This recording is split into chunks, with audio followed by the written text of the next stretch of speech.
she would become her uncle's wife. Then, later, her cousins. In the annals of Tennessee's hidden history, few lives bear the weight of consanguinity as heavily as Martha Blackwood's. Hers was not a single scandal, nor an isolated mistake, but the outcome of generations folded inward on themselves, sealed inside a mountain valley that time itself seemed to abandon. Deep in the eastern reaches of the Appalachian Mountains, where ridgelines rise like barricades and forests swallow sound, there existed a place called Hollow Creek. It was less a town than a pocket cut off from the rest of the world, a narrow valley tucked between steep slopes, reachable only by a thin, treacherous trail that disappeared entirely under snow each winter. Long after radios, paved roads, and new laws transformed much of America, Hollow Creek remained suspended in an earlier century. This is where Martha Blackwood was born in 1923. The Blackwood family had arrived in Hollow Creek in the 1840s, drawn by land no one else wanted and isolation no one else could tolerate. They built cabins by hand, cleared small patches of soil from the forest, and learned to survive without relying on anyone beyond their bloodline. Over time, what began as necessity hardened into doctrine. By the early 20th century, the original homestead had multiplied into a cluster of small cabins scattered along the creek bed. Every family living there carried the same last name. Every child descended from the same few ancestors. Outsiders were not welcome, and eventually, not needed. Geography enforced this separation. The surrounding mountains formed a natural barrier, and during winter, heavy snowfall routinely cut Hollow Creek off entirely. Weeks would pass without any contact from the outside world. Roads washed out. Paths vanished. The valley learned to sustain itself, and to distrust anything beyond its borders. That distrust became central to the Blackwoods' identity. By the 1920s, intermarriage within the extended family had become not just common, but expected. Cousins married cousins. Aunts married nephews. The family justified these unions through a mixture of distorted religious belief, fear of outsiders, and the practical desire to keep land and resources contained within the bloodline. It was into this world that Martha was born, the daughter of Sarah and Thomas Blackwood, who were themselves brother and sister. Medical records from the time are sparse, but later documentation fills in the details. Martha's birth was difficult. She entered the world with a cleft palate and visible deformities in her hands. Subtle signs, at first, of genetic inheritance looping back on itself too many times. Even so, those who later spoke of her childhood remembered a quiet, gentle girl. Soft-spoken. Observant. Resilient in ways no child should be forced to become. The nearest town of Pineville lay miles away over rough terrain. It was there that Dr. Harold Jenkins practiced medicine, unaware for many years of what was unfolding in Hollow Creek. His first encounter with the Blackwood family came decades later, but his private journals, kept meticulously between 1947 and 1962, would eventually provide one of the only windows into the family's closed world. Those journals were discovered in 2003 during renovations to the old Pineville Medical Clinic. Yellowed pages. Tight handwriting. Observations never meant for public eyes. I first encountered the Blackwoods, Jenkins wrote, when Elijah Blackwood brought his wife to my clinic with complications related to pregnancy. As Jenkins took their history, unease set in. Elijah and his wife were first cousins. That alone was concerning, but as Jenkins would later realize, it was merely the outermost layer of a far deeper entanglement. At the time of Martha's birth, Hollow Creek operated by its own moral code. The Blackwoods grew their food, stitched their clothing, and followed religious practices shaped by isolation rather than doctrine. They referred to themselves as pure blood, believing that marrying within the family preserved a divine favor they believed outsiders had lost. Those who lived beyond the valley were viewed with suspicion, morally weak, spiritually compromised, and untrustworthy. Martha's earliest years passed within this sealed environment. By the age of 6, developmental delays were becoming evident. Speech came slowly. Fine motor skills lagged behind. These issues were never addressed. There were no teachers, no doctors, no interventions. Within Hollow Creek, such struggles were simply accepted as part of life. When Martha was 8, her mother Sarah died from complications related to childbirth. From that moment forward, Martha belonged not to a parent, but to the family as a whole. Her care passed to her father, Thomas, and increasingly to Thomas's older brother, Josiah Blackwood. Josiah was 12 years older than Thomas and carried himself as the unquestioned authority within Hollow Creek. By the late 1930s, he had become the family patriarch, controlling labor, land use, and marital arrangements. He had 3 sons from his marriage to his own cousin. The eldest, Ezekiel, was 10 years older than Martha. The Great Depression tightened Hollow Creek's isolation even further. While young men in nearby towns left in search of work, the Blackwoods stayed. They had no savings, no outside connections, and no trust in government programs. They survived through subsistence farming and occasional trips into Pineville to sell handcrafted goods. Dr. Jenkins' later notes suggest that Martha's fate was decided during these years, long before she had any understanding of what was being decided for her. In 1938, Josiah's first wife died of tuberculosis. Within the family, discussions began almost immediately about his next marriage. There was no consideration of outsiders. There never was. Martha was 15 when it was formally decided that she would become Josiah's second wife. There was no legal ceremony. No license. No record outside the valley. The union was marked instead by a private family ritual, recognized only within Hollow Creek. To the outside world, it never existed. To Martha, it became her entire reality. By then, the effects of generations of intermarriage were increasingly visible among the younger Blackwoods. Children struggled to learn. Some bore physical deformities more severe than Martha's. Others never survived infancy. Still, no one questioned the system. Without contact, without alternatives, tradition reinforced itself. By 1940, at 17, Martha was living fully in her role as Josiah's wife. Those in Pineville who occasionally encountered the Blackwoods during their rare visits described Martha as unsettling to look at, not because of cruelty, but because of how much older she appeared than she was. Her posture already bent. Her hands calloused.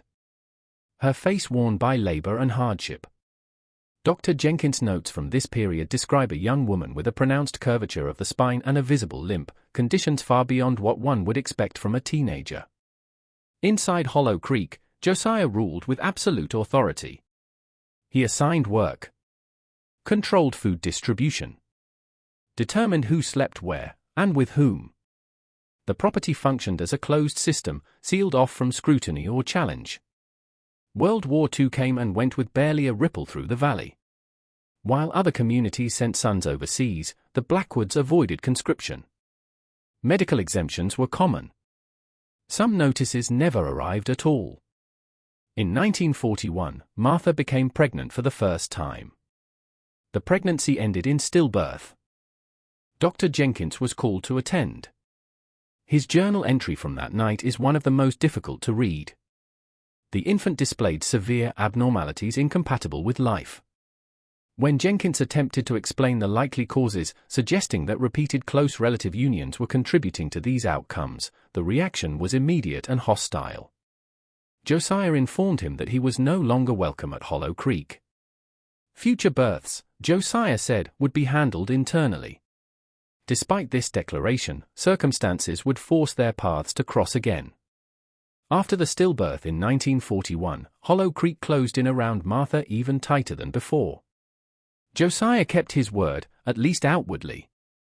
Dr. Jenkins was not invited back. No letters were sent. No calls made. The Blackwoods withdrew further into themselves, sealing the valley against scrutiny with renewed determination. What little outside contact remained became strictly transactional. Supplies were purchased. No explanations were offered. No questions tolerated. Martha's second pregnancy followed within a year. There was no medical supervision this time. No records beyond what Jenkins would later piece together through second-hand accounts and physical observation.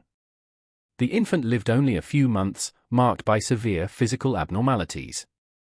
The family treated the death as misfortune rather than warning. Grief was not examined. Causes were not discussed. Life simply folded forward, as it always had. A third pregnancy came soon after.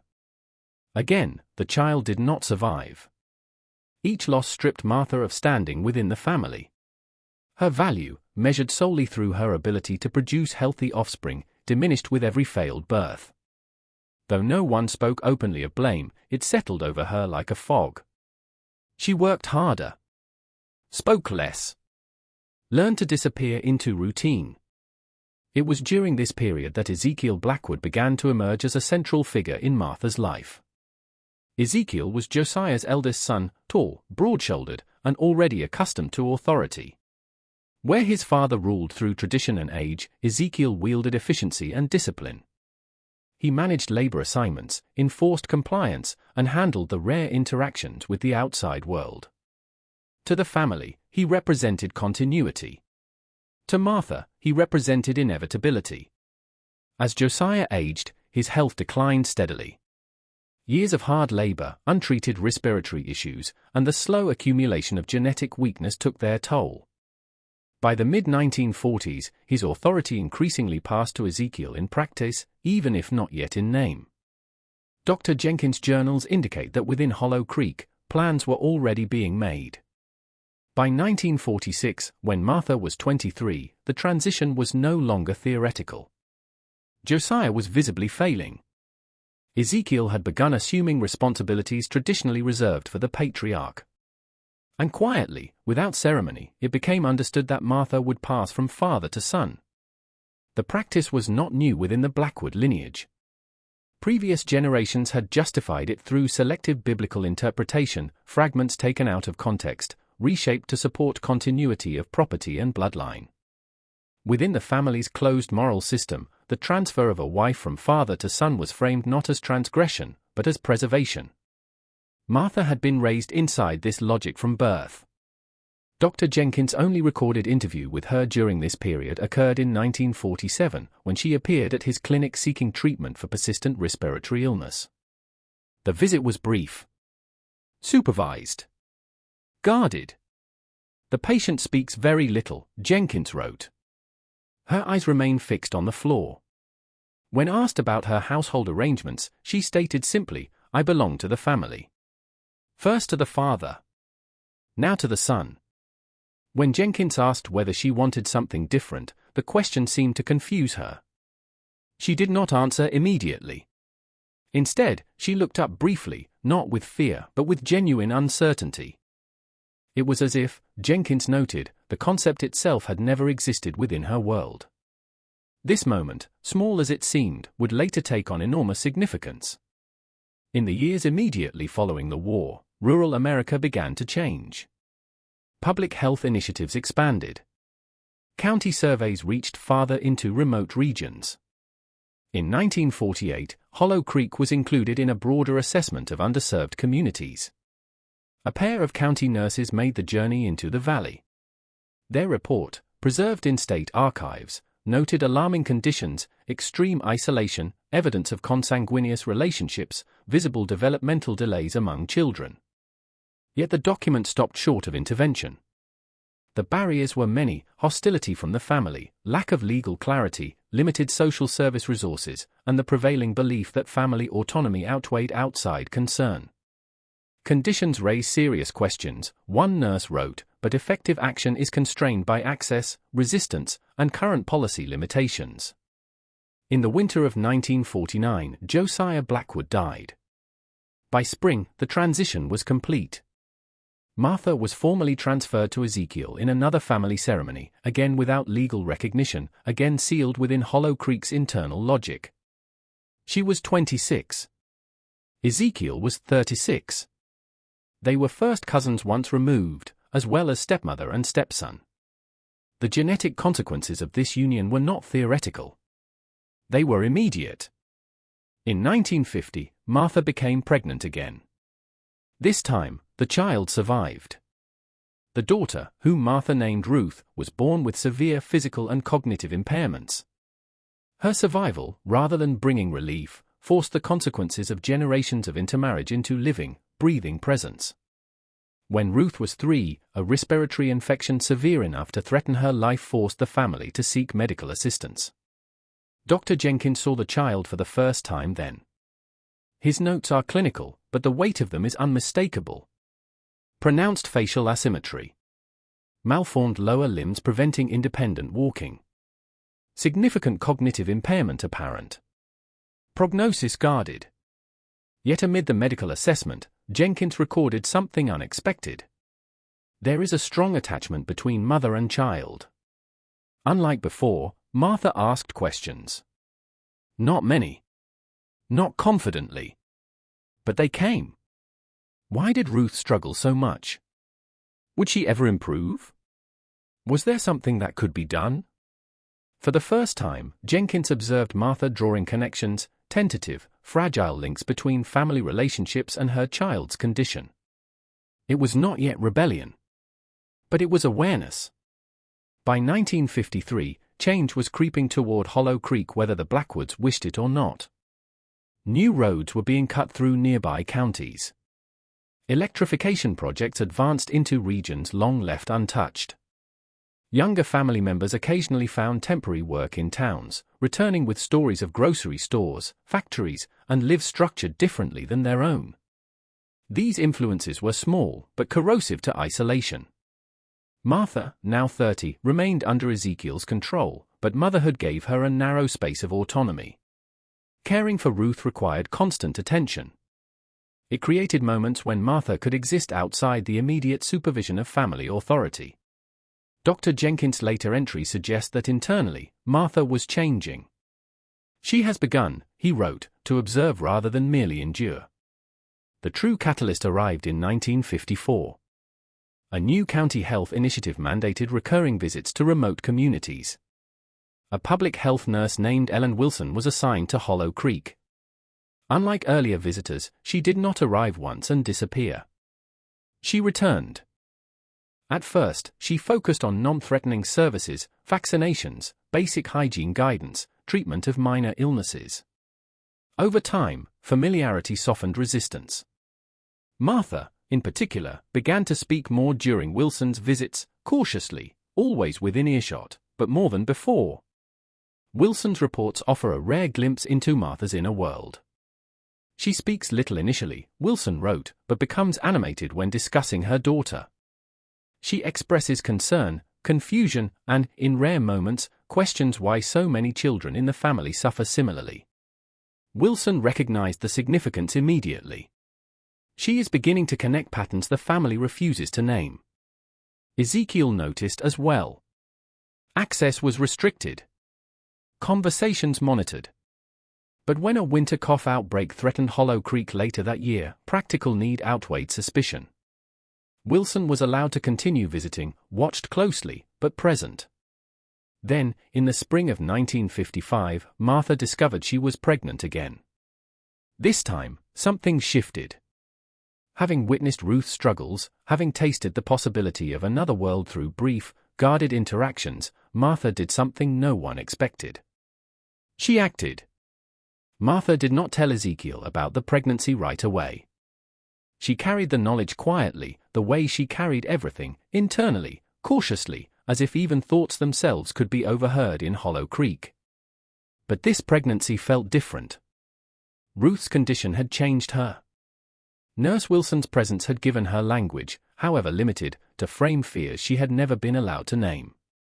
And fear was what finally outweighed obedience. Without telling the family, Martha arranged a visit to Dr. Jenkins' clinic in Pineville. The journey itself was an act of defiance. She persuaded a younger cousin, one of the few who occasionally traveled into town for work, to take her under the pretense of buying supplies. The risk was enormous. Discovery would mean punishment. Isolation. Possibly worse. Dr. Jenkins documented the visit in detail. The patient arrived visibly anxious, he wrote. She appeared undernourished. Dental decay extensive. Signs of chronic infection untreated for years. The examination confirmed the pregnancy and revealed a body already failing under accumulated neglect. Years of malnutrition. Repeated untreated illnesses. Structural issues worsened by constant labor. For the first time in their long acquaintance, Martha spoke directly of fear. She asked, Jenkins recorded, whether this child would be like Ruth. Whether there was any way to prevent it. When Jenkins explained, carefully and plainly, that close family relationships significantly increased the risk of congenital conditions, Martha did not protest. She did not deny it. She nodded. It was the response of someone hearing confirmation of something long suspected, he wrote. Then came the moment Jenkins would later describe as the most remarkable of his career. Martha asked if there was somewhere she and her daughter could go. Somewhere away from Hollow Creek. It was the first time she had ever articulated the idea of leaving. Jenkins understood immediately what that meant. He contacted Nurse Wilson, and together they began exploring options, quietly, cautiously, knowing how dangerous discovery could be.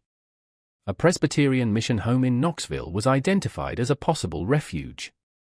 Medical care could be arranged. Temporary shelter secured. Every step had to remain invisible. But secrecy, like isolation, has limits. When Martha returned to Hollow Creek, something had shifted in her demeanor. Whether through carelessness or betrayal, Ezekiel learned of the clinic visit and of the conversations that had taken place there.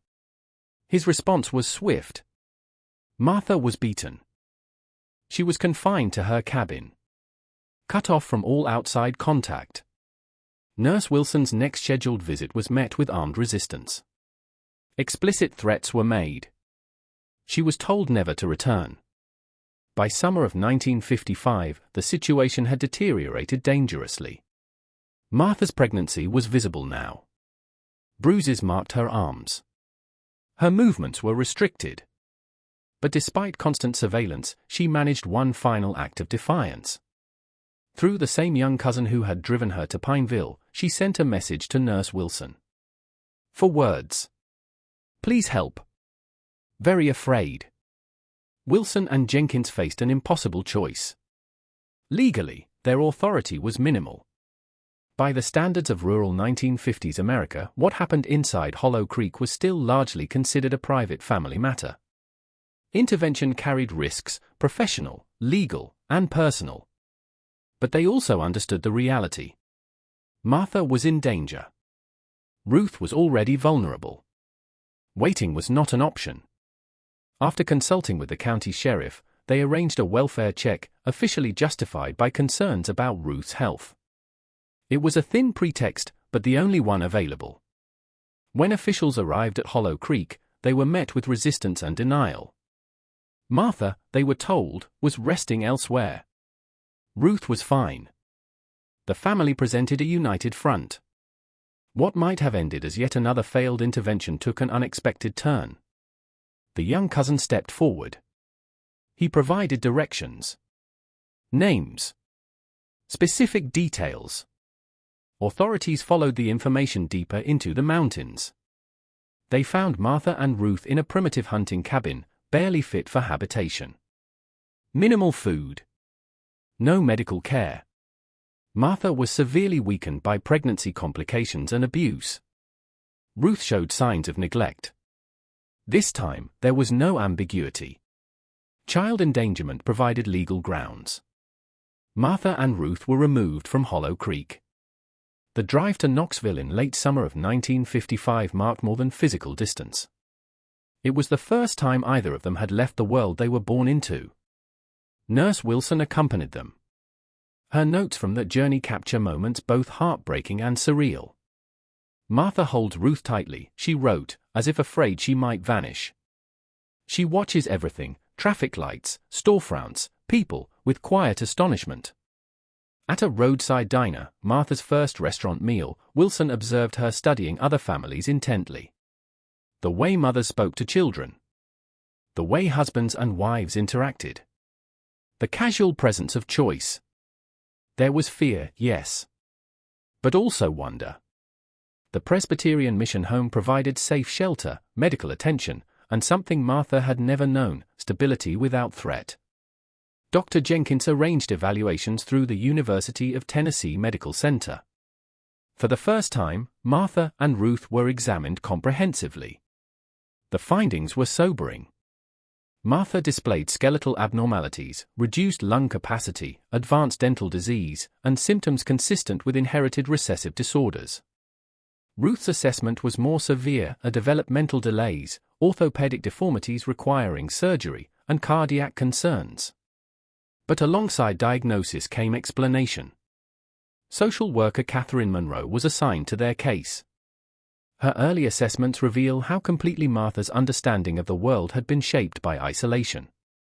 She struggles to comprehend conventional family structures, Monroe wrote. When told that close relatives do not marry in most communities, she asked, "Then who do they marry?" The question was not rhetorical. Martha's pregnancy worsened in September of 1955, requiring hospitalization. The birth was difficult. The son she named David, after a biblical story read to her at the mission, was born with a heart defect that would require ongoing care. Unlike before, Martha was told why. Medical staff explained genetics in simple terms. They spoke of inheritance, of risk, of choice. She asked, Monroe documented, why no one had ever told her these things before. When informed that most societies had long-standing taboos precisely because of these dangers, Martha fell silent. After several minutes, she said quietly, "They must have known. The elders. They saw what happened to the children. They knew."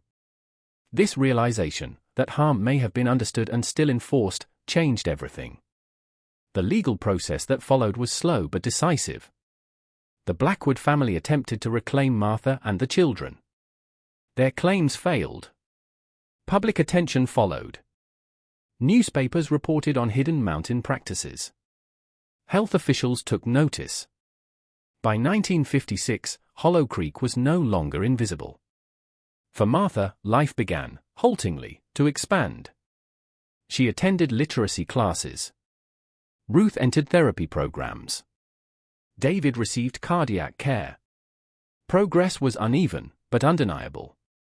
She makes eye contact now, Monroe wrote. She asks questions. She decides. When asked if she wished to return to Hollow Creek, Martha answered without hesitation. "That place killed children," she said. "It almost killed mine." By the spring of 1956, the world Martha Blackwood inhabited bore little resemblance to the one she had fled. Hollow Creek, once sealed off by geography and silence, had been forced open. State health officials returned with broader authority. Children were examined. Records were created where none had existed. The Blackwood name, long hidden within the folds of the mountains, appeared in county files and medical reports for the first time. Some children were temporarily removed for assessment. Others remained under monitoring. Ezekiel and the remaining elders faced questioning, though the legal tools of the era were limited. There were no sweeping arrests. No dramatic trials. Accountability arrived unevenly, but scrutiny itself changed everything. For Martha, distance from the valley allowed something else to take root. Time. At the mission home in Knoxville, routines replaced vigilance. Meals arrived regularly. No one shouted commands. No one dictated where she slept or who she belonged to. For the first time, Martha lived without being watched. Social worker Catherine Monroe continued regular sessions. With each passing month, Martha's understanding of her own story deepened. She now speaks of Hollow Creek as a system, Monroe wrote, not merely a place. She recognizes patterns of control, fear, and enforced obedience. Martha expressed anger, carefully, haltingly, toward the men who had governed her life. Josiah. Ezekiel. The elders who had insisted suffering was sacred tradition. But her anger was not indiscriminate. She spoke with compassion for the women and children left behind, recognizing them as trapped rather than malicious. By 1957, Martha and her children moved from the mission home into subsidized housing, supported by a combination of public assistance and charitable organizations. The apartment was small. Modest. But it was theirs. Martha found work as a laundry assistant at a local hospital. The job accommodated her physical limitations and required no formal education. Each paycheck, however small, reinforced something new: agency. Ruth, now 7, attended a specialized educational program. Progress was slow, but real. She learned basic communication skills. Self-care tasks. Structure helped her where chaos never had. David, though medically fragile, showed stronger cognitive development. Early intervention services, still rare in the 1950s, gave him opportunities Ruth had never been afforded. Dr. Jenkins remained professionally involved, collaborating with university specialists. His case notes during this period reflect cautious optimism. Environmental improvement, he wrote, appears to mitigate some effects of genetic burden. Nutrition, prenatal care, and early intervention matter. The Blackwood case drew attention from medical researchers. With Martha's consent, she and her children participated in studies during the late 1950s and early 1960s. Their data contributed to emerging genetic counseling practices, knowledge born from suffering, but used to prevent future harm. In 1962, Martha achieved a milestone few would have predicted. She completed an adult education program, earning the equivalent of an 8th grade education. Her instructor noted her determination. Mrs. Blackwood began with no literacy, the teacher wrote. She persisted despite physical limitations, emotional trauma, and the demands of caring for 2 special needs children. Education gave Martha vocabulary, not just for reading, but for memory. She began speaking more openly about Hollow Creek, able now to frame her experiences as part of a larger pattern rather than isolated fate. Meanwhile, the valley itself continued to change. Improved roads reduced isolation. Younger Blackwoods left for work in nearby towns. Public health oversight increased. County records show a marked decline in consanguineous marriages among Blackwoods born after 1950. In 1965, Ezekiel Blackwood died of respiratory failure, likely worsened by years of mining work taken on as traditional farming became unsustainable. The news reached Martha quietly. She sat for several minutes, Monroe recorded. Then said, "I should feel something. He was my cousin. My husband. My son's father. But I only feel relief that he can never come for my children." As Ruth and David entered adolescence, new challenges emerged. Ruth's limitations became more pronounced compared to her peers. She transitioned into a sheltered workshop program focused on vocational skills within her capabilities. David, cognitively stronger but medically fragile, struggled socially as questions about his family surfaced at school. In 1968, at 15, he asked Martha directly about his father and their past. The conversation was painful. Prepared with Monroe's guidance, Martha chose honesty. She explained Hollow Creek. The relationships. The isolation. David reacted with shock and anger, particularly toward the truth of his father's identity. But Martha's transparency prevented rumor from becoming trauma. Over time, understanding replaced confusion. By 1970, when the documented record concludes, Martha was 47. Her body bore the permanent marks of her early life. But her existence was stable. Purposeful. Ruth, 20, worked in a supported program. David, 15, attended high school with average academic performance and spoke of entering healthcare, inspired by those who had saved his life. The Blackwood case entered medical literature. It appeared in genetics textbooks. Training materials for rural healthcare providers. It helped shape policy around isolated communities. In his final journal entry before retiring in 1972, Dr. Jenkins wrote, "The Blackwood case reveals what happens when isolation hardens into ideology. Yet it also reveals something else, the human capacity to change once alternatives are visible." Martha Blackwood escaped not because she was strong, but because she was finally shown another world. Martha lived the remainder of her life quietly. No memoirs. No interviews. No public reckoning. But her story endured. It remains a testament to the devastation wrought by secrecy and enforced tradition, and to the fragile, stubborn resilience that survives even when choice arrives late. Some histories are hidden not because they are forgotten, but because they are uncomfortable. And yet, they shape us all.